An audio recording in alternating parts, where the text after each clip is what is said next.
আজকে আমার কোনো মুসলমান ভাই, আজকে যদি আমার কোনো দিনদার ভাই বিপদগ্রস্ত হয়ে যায়, সাহায্য করার জন্য জীবনটা আমরা মাঝে রাখতে পারি, তবে আমরা সব জায়গায় নরম না, গর্জন দিতে হবে। সেটা হচ্ছে ইসলামের বিরুদ্ধে কর্মকাণ্ড যদি হয়, কেউ যদি আমার মা বোনদের বুরকাকে জঙ্গির আলামত বলে, কেউ যদি আমার নবীর মুখের দাড়িটাকে জঙ্গির আলামত বলে, কেউ যদি বলে প্যান্ট পাজামা পরার কথা বললে জঙ্গির আলামত বানিয়ে দেয়, ঘন ঘন মসজিদে যাওয়া আসা করাটাকে কেউ যদি জঙ্গির আলামত বানায়, তার চেয়ে বড় দুশ্মন, তার বিরুদ্ধে তার থেকে আমার চেয়ে বড় দুশ্মন জমিন আর কেউ হবে না। রাজি আছে? প্রিয় যুবক ভাইয়েরা আমার, এটাই হলো ইসলাম। কোরআন মাজিদ আমাকে ক্রোধ নিয়ন্ত্রণ করতে বলেছে, ওয়াল কাযিমিনাল গায়জ ওয়াল আফিনা আনিন নাস ওয়াল্লাহু ইউহিব্বুল মুহসিনিন। আমার রাগ আল্লাহ নিয়ন্ত্রণ করতে বলেছে, কিন্তু মনে রাখবেন আল্লাহর যে গুসা নিয়ন্ত্রণকারী আসমানে জমিনে আর কেউ নাই। আল্লাহর চেয়ে বেশি ধৈর্যশীল কি আর কেউ আছে? আল্লাহর দেওয়া খাবার খেয়ে আল্লাহর বিরুদ্ধে কথা বলে ঠিক কিনা? কত নাফরমান আমরা লক্ষ্য করেন। করোনা ভাইরাসের সময় মানুষেরা দেখেছে শ্বাসকষ্ট যখন শুরু হয়ে যায়, একটু অক্সিজেনের কত মূল্য হয়ে দাঁড়ায় তখন, ঠিক কিনা? একটুখানি অক্সিজেনের কত দাম। লাইফ সাপোর্টে গিয়ে দেখেন, যখন সামান্য পরিমাণ শ্বাস নিঃশ্বাস আপনাকে মেশিনারিজের মাধ্যমে কৃত্রিমভাবে সাপ্লাই দেওয়া হয়, সেকেন্ডে হাজার হাজার টাকা বিল উঠে। 2-3 দিন হসপিটালে লাইফ সাপোর্টে থাকলে লাখ লাখ টাকা বিল হয়ে যায়। কিন্তু আল্লাহ সুবহানাহু ওয়া তাআলা মুখের মধ্যে কোনো প্রকার মেশিন লাগাই দিলেন না, ফ্রি আমাদেরকে অক্সিজেন দিলেন, এত সুন্দর এনভায়রনমেন্ট আল্লাহ পাক দিয়ে দিলেন, আবহাওয়া দিয়ে দিলেন, এত সুন্দর পরিবেশ উপহার দিলেন।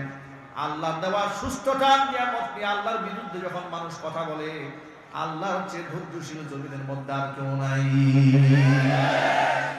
অনেক সময় লোকেরা আমাদেরকে বলে, হুজুর, যখন লোকেরা কোরআনের বিরুদ্ধে কথা বলে আল্লাহ কেন মুখটা বন্ধ করে দেয় না? আলেমকে যখন গালি দেয় তখন মুখটা কেন বন্ধ হয় না? আলেমের গায়ে যখন হাত তুলে তখন হাতটা কেন অবশ হয়ে যায় না? আলেমের গায়ে হাত তোলার মতো নাফরমানি এই জমিনের মধ্যে মানুষেরা করেছে। এরা হচ্ছে বর্তমান জামানার আবু জেহেলের নাতি-পুতি। আমি আমার ভাষায় বহুবার এই কথাটা বলেছি, 1500 বছর আগে আবু জেহেলের চেয়ে বর্তমানে আবু জেহেলের নাতি-পুতিরা বেশি মারাত্মক। বলে বলতে হবে, আবু জেহেলের নাতি-পুতি কারা পরিচয়টা জেনে নেন। বলবো আমি? কষ্ট হচ্ছে আপনাদের? আবু জেহেলের পরিচয়টা আগে শুনতে হবে, আর নাতি-পুতি কারা ওদের পরিচয়টা শুনতে হবে। আবু জেহেল 1500 বছর আগে আল্লাহর নবী সাল্লাল্লাহু আলাইহি ওয়াসাল্লামের কুরআন প্রচারের জন্য ছিল সবচাইতে বড় বাধা। নামাজ পড়তে গেলে বাধা, কুরআন পড়তে গেলে বাধা, দাওয়াত দিতে গেলে বাধা। দিনের বেলায় বাধা দেয়, কিন্তু রাতের বেলায় নবীজির কণ্ঠে কুরআন না শুনলে আবু জেহেলের ঘুম আসে না। রাতের বেলায় ঘন্টার পর ঘন্টা দাঁড়িয়ে থেকে নবীজির কণ্ঠে আবু জেহেল কোরআন শুনেছে। শুধু আবু জেহেল একা শুনে নাই, আবু লাহাব শুনেছে, উতবা শুনেছে, সাইবা শুনেছে, ওয়ালিদ ইবনুল মুগীরা শুনেছে। কুখ্যাত কাফের যারা সবাই নবী করিম সাল্লাল্লাহু আলাইহি ওয়াসাল্লামের কণ্ঠে কোরআন শোনার জন্য চেষ্টা করেছে। আবার দিনের বেলায় স্বার্থের কারণে বিরোধিতা করেছে। আমি আমার ভাষায় বলি, বর্তমানের আবু জেহেলের নাতি-পুতি যেগুলো আছে এগুলো আরো বেশি মারাত্মক। তার বাস্তব নমুনা শুনে, আবু জেহেল তো রাতের বেলায় কোরআন শুনতো, দিনের বেলায় বিরোধিতা করতো। আর বর্তমান আবু জেহেলের নাতি-পুতি যারা আছে তারা রাতের বেলায় কোরআন শুনে না, দিনের বেলায় কোরআনের বিরোধিতা করে, আর রাতের বেলায় কোরআনের মাহফিল যেন হতে না পারে বিরুদ্ধে চক্রান্ত চালায়।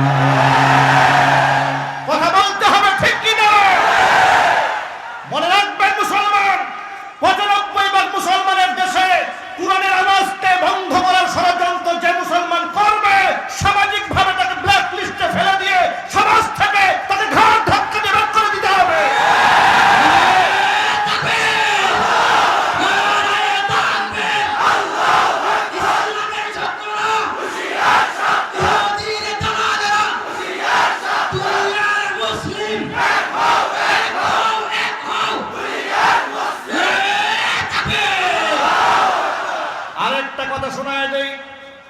এই যে নারায়ে তাকবীরের স্লোগান দিয়েছে, এই আওয়াজ শুনে কি আপনারা নারাজ? আরো জোরে। আপনারা কি খুশি? ইমানদারেরা খুশি হয়েছে, কিন্তু এই আওয়াজটা শোনার পরে এই সমাজের কিছু লোক আছে কলিজা থর থর থর থর করে কাঁপতেছে। বলতে হবে, মুসলমানের রক্ত যদি গায়ে থাকে তাকবীরের ধ্বনিকে সাপোর্ট করতে হবে। আর যারা কোরআনের এই প্রচার এবং প্রসার, কোরআনের এই উচ্চ আওয়াজ যারা মানতে পারে না, তারাই হচ্ছে এই সমাজের আবু জেহেলের নাতিপুতি, তারাই হচ্ছে মুনাফিক। জোরে বলুন ঠিক কিনা? এখন আমি যদি আপনাদের কাছে জানতে চাই, মুনাফিকরা জয় হবে না ইমানদারদের জয় হবে?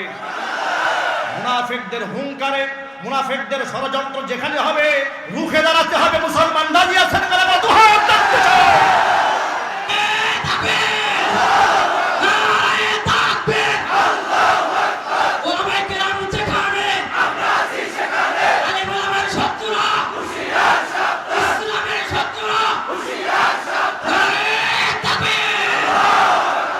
প্রশ্ন হলো, আপনি আমাকে জানতে চাইতে পারেন, হুজুর এই আদর্শ আপনি কোথায় পেলেন?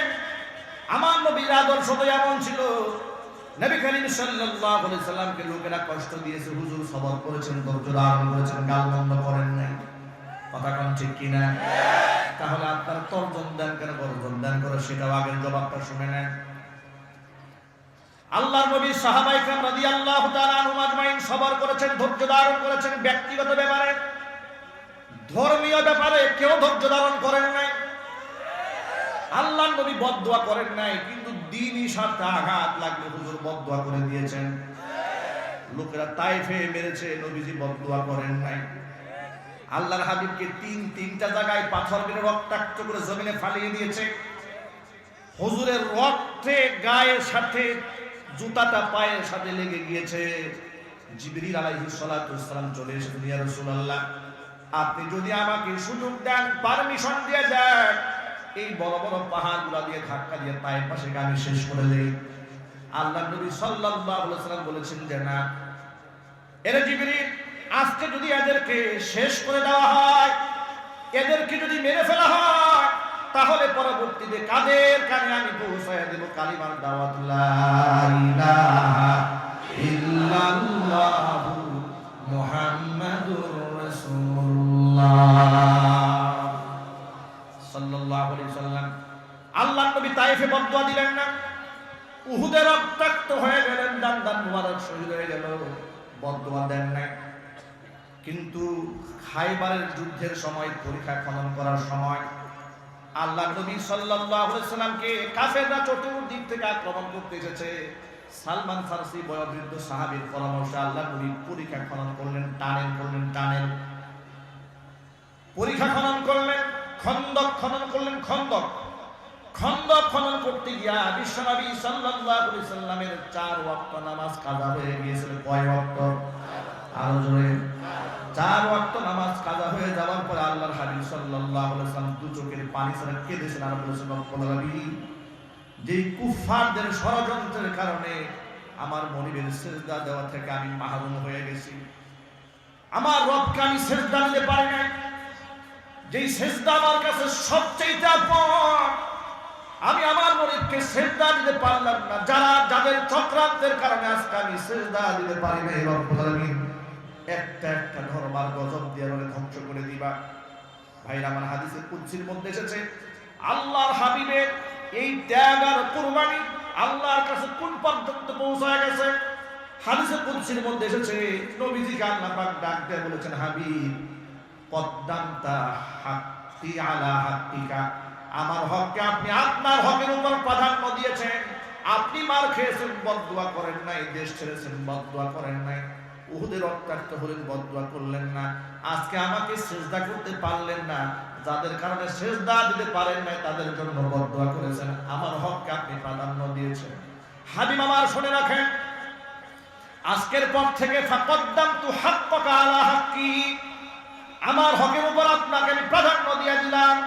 আমাকে কেউ গালি দিলে আমি সবর করব, কিন্তু কোন নাফরমান যদি কুলাঙ্গার যদি আপনার সাথে নাফরমানি করে, কেউ যদি আপনার সাথে বেয়াদবি করে আমি আল্লাহ বরদাস্ত করব না, অবশ্যই তার অ্যাকশন আমি নেবই নেব। কোরআন মাজিদ আল্লাহ রাব্বুল আলামিন বলেন, ইন্নাল্লাযীনা ইউযুনাল্লাহা ওয়া রাসূলাহু লা'আনাহুমুল্লাহু ফিদ দুনিয়া ওয়াল আখিরাহ।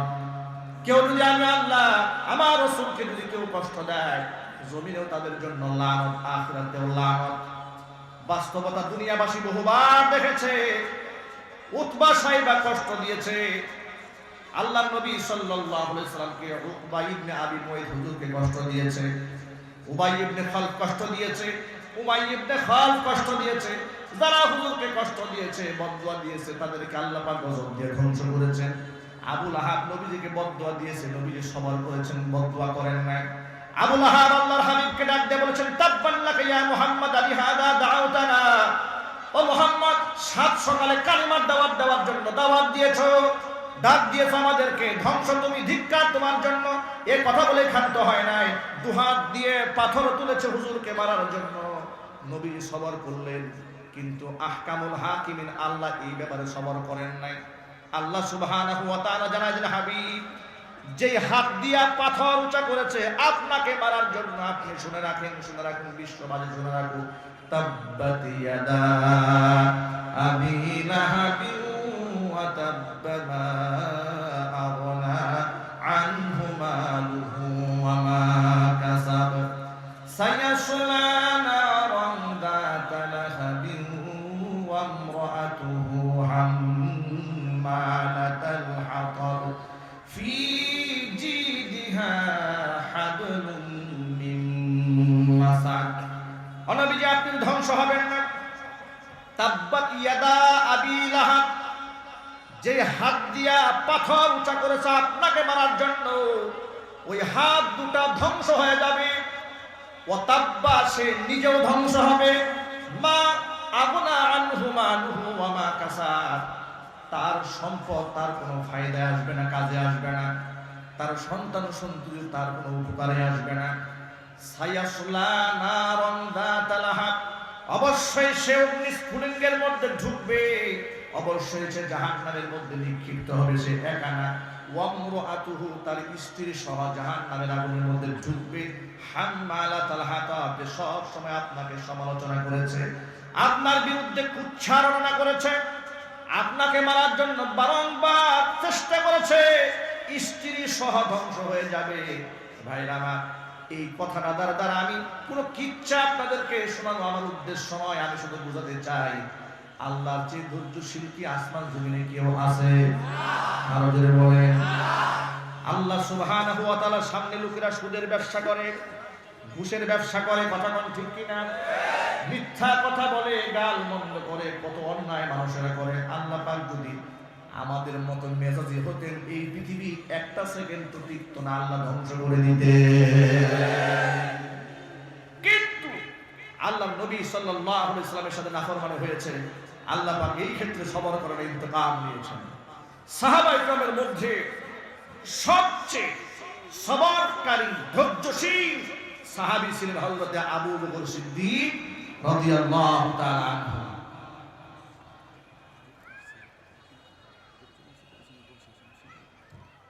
আবু বকর সিদ্দিক রাদিয়াল্লাহু তাআলা আনহু হচ্ছেন সাহাবীদের মধ্যে সবচেয়ে ধৈর্যশীল সাহাবী।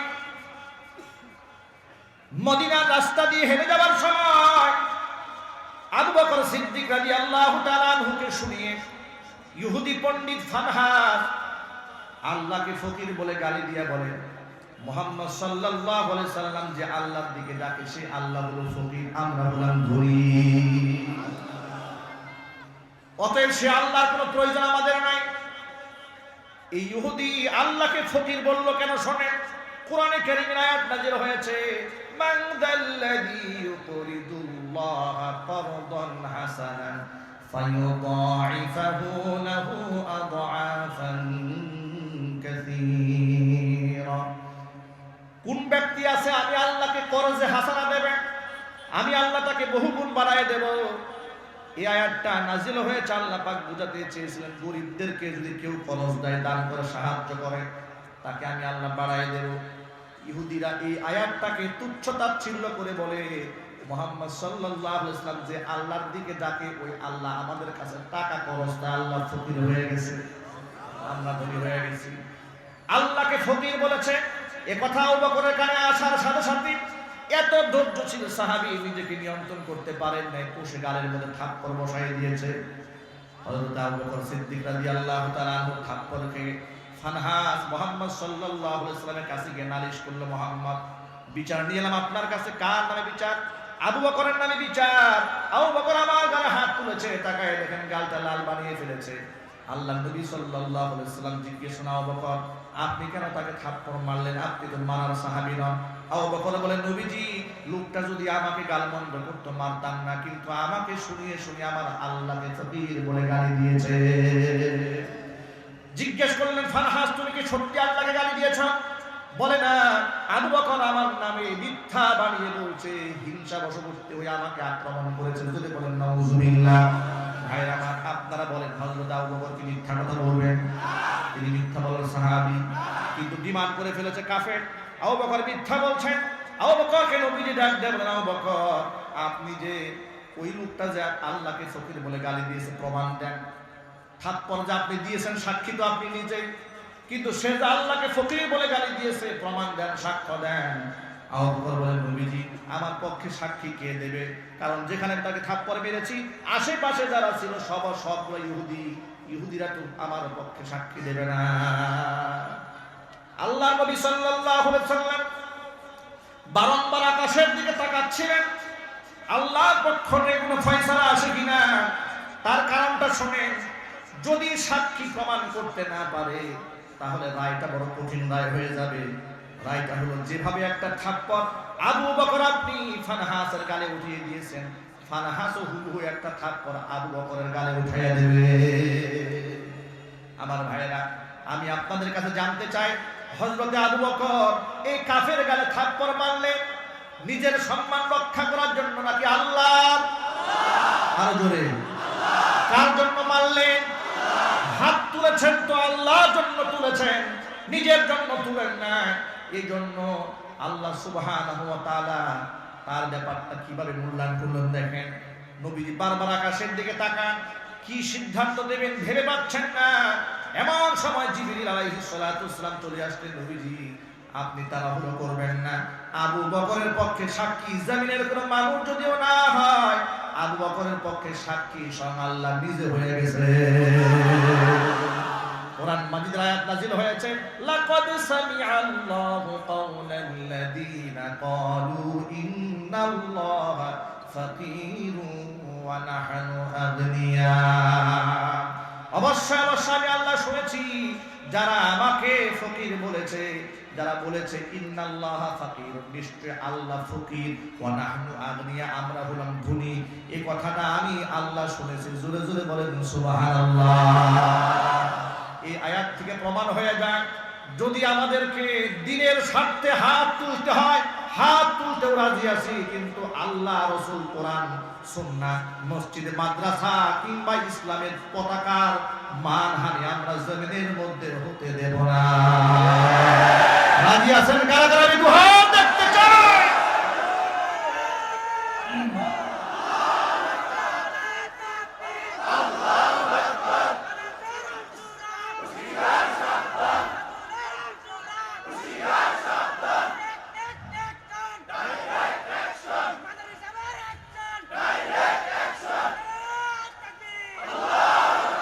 সুবহানাহু ওয়া তাআলা আমাদের সকল ভাইদেরকে দল মত নির্বিশেষে ইসলামের স্বার্থে, দ্বীনি স্বার্থে সমস্ত মানুষদেরকে এক কাতারে এক প্ল্যাটফর্মে এসে কোরআন সুন্নাহ এই আহ্বানকে সমুজ্জ্বলভাবে জাতির সামনে উপস্থাপন করার, প্রতিষ্ঠিত করার তৌফিক দান করুন।